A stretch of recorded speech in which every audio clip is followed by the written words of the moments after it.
President Joe Biden has kept a low profile ever since he handed over the reins to Kamala Harris as the Democratic Party's nominee. But today, he decided to step right back into the spotlight by going on national television and appearing on ABC's The View.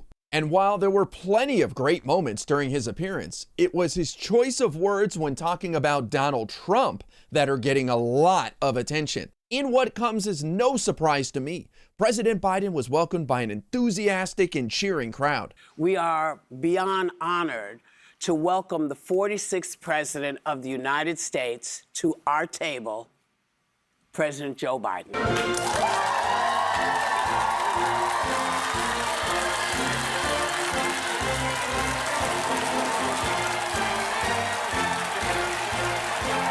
People seem to forget all the good things that Joe Biden has done over the last 4 years.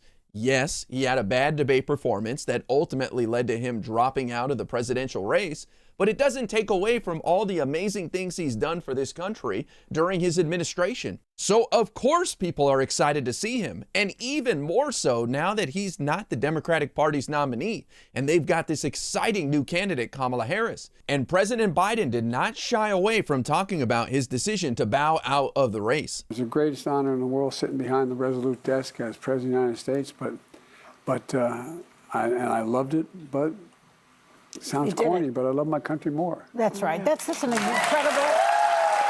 That decision is probably what Joe Biden will be remembered for years to come. It is so rare for somebody to give up power like he did. And President Biden had nothing but positive things to say about his successor, Kamala Harris. She is smart as hell, number one. Yeah. She's tough. She was a first-rate prosecutor. She is a United States Senator of significant consequence. And as vice president, there wasn't a single thing that I did that she couldn't do. And so I was able to delegate her responsibility on everything from foreign policy to domestic policy. President Biden also addressed the elephant in the room about whether or not he was forced out. And he actually gave some insight on what he thought his chances were against Donald Trump in the election. And I'm with him. Watch. I never fully believed the assertions that somehow there was this overwhelming reluctance of my running again. I didn't sense that. And although the polling, as I said, Biden's polling was different, the fact of the matter is my polling was about, we're always within range of beating this guy. Yeah. And Mr. President, do you think had you stayed in the race, would you have won? Yes. Yeah. I was confident I would beat Trump.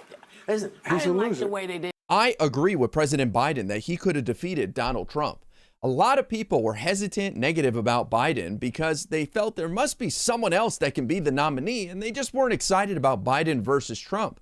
But as the summer went on, I think more people would have tuned in and seen the positive things about Biden and be reminded of all the negative stuff that comes with Donald Trump, and they would have picked Joe Biden. That being said, it was a masterful move by Biden to pull the rug out from underneath Trump and the Republicans and take himself out of the race and allow Kamala Harris to become the nominee. That's because the Republicans have no strategy to deal with her, and they never thought in a million years that Joe Biden would drop out and Kamala Harris would be their opponent. But it was President Biden's remarks about Donald Trump that are getting quite a bit of attention. Well, I think he is the most unusual president. No.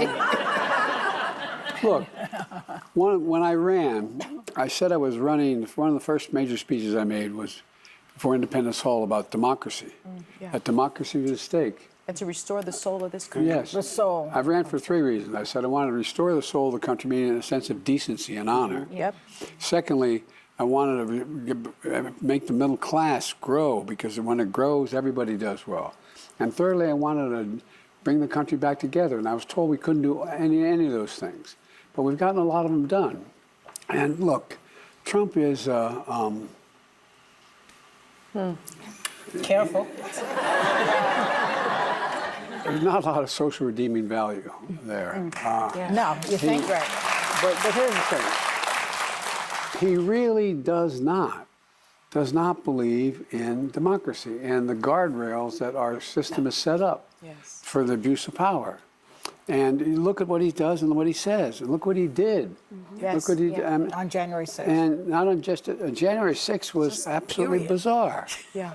Bizarre. Bizarre is an understatement, but Joe Biden is a wonderful asset that we still have. So many people have forgotten that President Biden still exists now that Kamala Harris has taken up so much of the attention. And that's okay. Joe Biden knows that it's her moment to shine, and he's there to back her up with whatever she needs.